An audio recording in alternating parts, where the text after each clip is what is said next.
If you have a big capital gains tax bill coming, this could be a game changer. There's a powerful but underused tax strategy called Opportunity Zones, and it just got even better. Hi, I'm David Kidd, a tech startup founder, software guru, and host of the Agile Minute. While I usually focus on software and product strategy, today I'm stepping outside the code to highlight a powerful and often overlooked investment tool.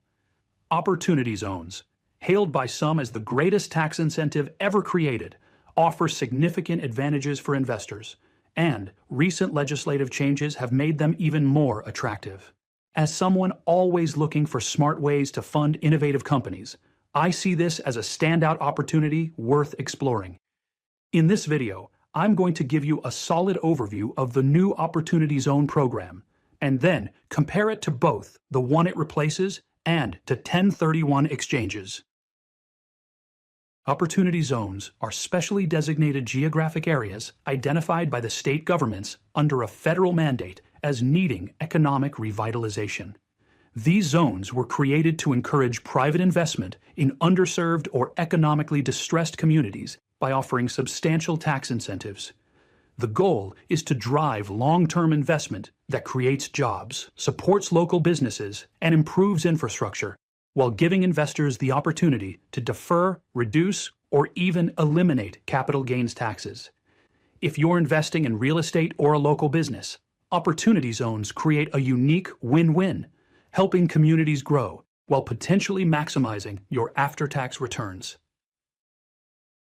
If you reinvest your capital gains into real estate or a tech startup like mine, or your own company in one of these zones, you defer paying your capital gains tax until 2026 just by starting an opportunity fund.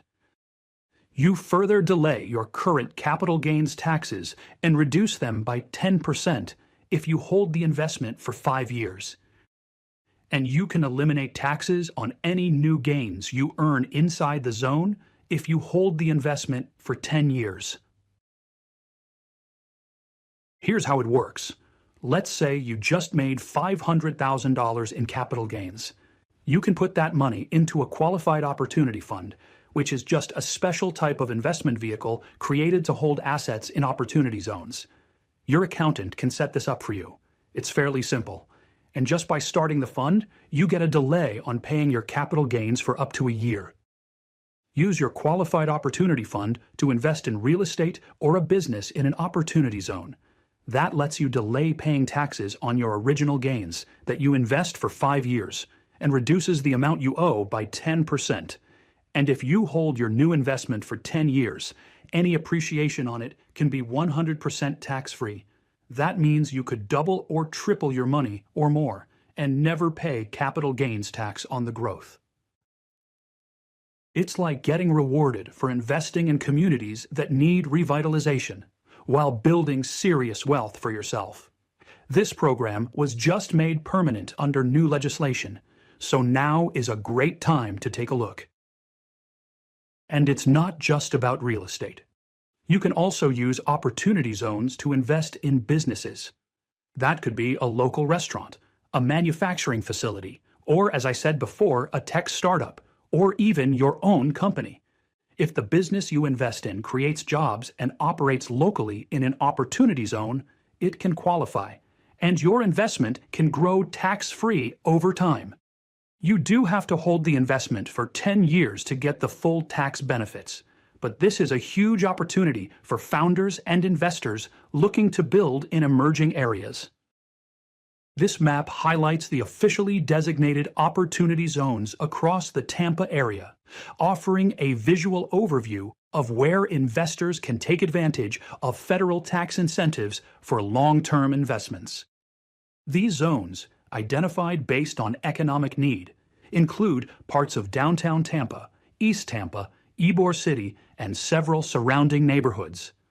Each shaded area represents a census tract eligible for Opportunity Zone investments, which can support a wide range of development projects, from commercial real estate and affordable housing to business startups and infrastructure improvements.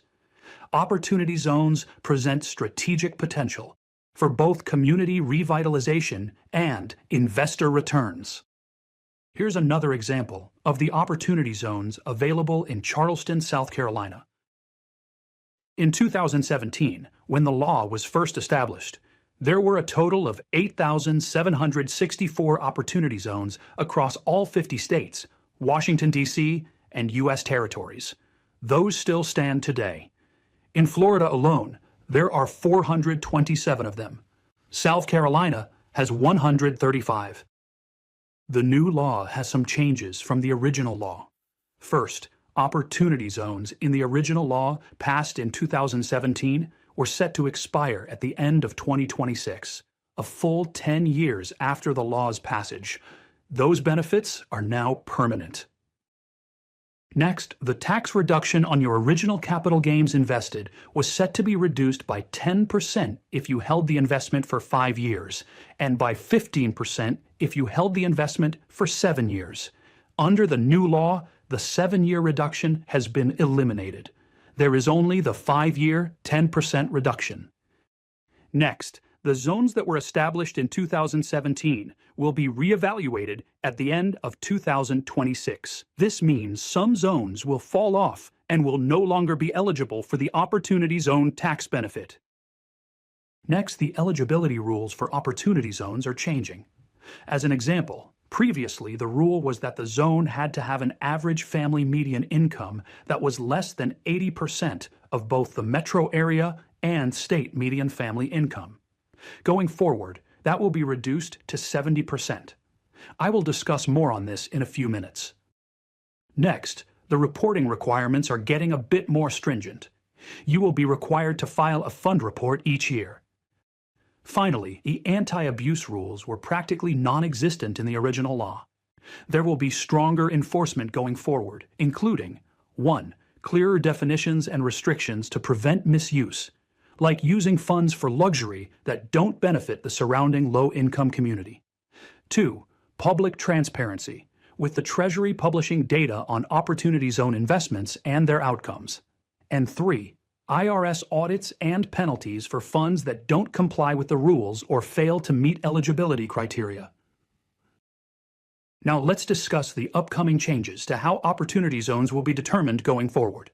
First, starting July 1st, 2026, state governors will be determining their state's Opportunity Zones for the 10-year period that starts January 1st, 2027. Those zones will be in effect for the next 10 years. Next, there will be more focus placed on rural areas. At least 1/3 of newly designated Opportunity Zones must be in rural areas. Finally, the definition of an eligible tract will be that the poverty rate for the area is greater than or equal to 20%, or the median family income for the area is less than or equal to 70% of either the state or metro median income. Here is an example of an existing Opportunity Zone that will be reconsidered as an Opportunity Zone for the next 10-year period. It's the East Lake Orient Park Census Tract near the Tampa Airport in Florida. As you can see, the median family income for the census tract is well below 70% of the state and metro area median income. This area meets the threshold for continued Opportunity Zone designation. While the governor of Florida has not yet designated this as an Opportunity Zone going forward, this is highly likely. Next, we have a basic comparison of Opportunity Zones versus 1031 exchanges. First, the long-term tax benefit of Opportunity Zones is the potential for permanent tax exclusion. If you hold your Opportunity Zone investment for at least 10 years, any new gains generated from that investment, including appreciation, can be completely excluded from capital gains tax when you sell. This offers a powerful incentive for long-term investors looking to grow wealth tax-free. In contrast, 1031 exchanges allow for indefinite tax deferral by continually rolling gains into new like-kind properties. While the taxes are not eliminated, they can be deferred over the investor's lifetime. If the investor passes away while still holding the property, their heirs receive a step-up in basis, effectively wiping out the deferred gains and eliminating the capital gains tax liability. making 1031 exchanges a powerful generational wealth strategy. Second, capital gain eligibility differs significantly between the two programs. 1031 exchanges only allow gains from investment real estate, excluding personal property and other asset types. Opportunity zones are much broader, accepting capital gains from real estate, stocks, crypto, business sales, and more, as long as the gain is reinvested in a qualified opportunity fund within 180 days. Third, the investment amount required is also more flexible with opportunity zones. A 1031 exchange requires reinvestment of the entire sale proceeds to defer taxes, while opportunity zones only require reinvestment of only some of your capital gains. You can invest all if you want, but this allows you to keep some cash while still accessing the tax benefits. Fourth, triple net leasing is fully permitted and commonly used in 1031 exchanges, allowing investors to earn passive income with minimal landlord responsibilities. However, in opportunity zones, triple net leasing is significantly limited, as the program is designed to promote active business or substantial property improvement. Passive investments typically do not qualify unless there is meaningful redevelopment or business activity involved. Fifth, the investment timeline for opportunity zones gives you 180 days from the date the capital gain is realized to invest into a qualified opportunity fund. For a 1031 exchange, the IRS imposes a stricter timeline. You must identify replacement properties within 45 days and close on one or more of them within 180 days of the sale. Sixth, opportunity zone investments do not require a qualified intermediary. Investors can move their capital gains directly into an opportunity fund. In contrast, a 1031 exchange does require a qualified intermediary to hold the sale proceeds and facilitate the transaction. Investors cannot take possession of the funds at any point without invalidating the exchange. Seventh, the investment strategy for opportunity zones is primarily geared toward capital appreciation, often through long-term development projects or investments in startup ventures located in economically distressed areas. With 1031 exchanges, strategies offer broader investment options, including income generation, long-term appreciation, or portfolio consolidation. Eighth, the risk profile between the two approaches differs as well. Opportunity zone projects often involve ground-up construction, redevelopment, or early-stage businesses, which can carry a higher level of uncertainty. In contrast, the main risk in a 1031 exchange usually centers on the reliability of cash flow from stabilized, income-generating properties. And finally, 1031 exchanges come with no geographic restrictions. The replacement property can be located anywhere in the United States, as long as it qualifies as like-kind. Opportunity zone investments, on the other hand, are restricted to federally designated zones, which are specifically targeted for economic development. To bring this all together, here's a simplified example.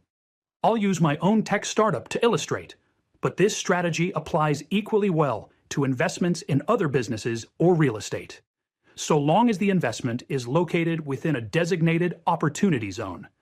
Step 1. On January 1st, you declare $600,000 in capital gains.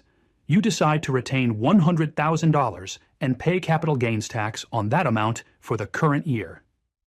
Then you roll the remaining $500,000 into your own qualified opportunity fund, which you set up specifically for this purpose.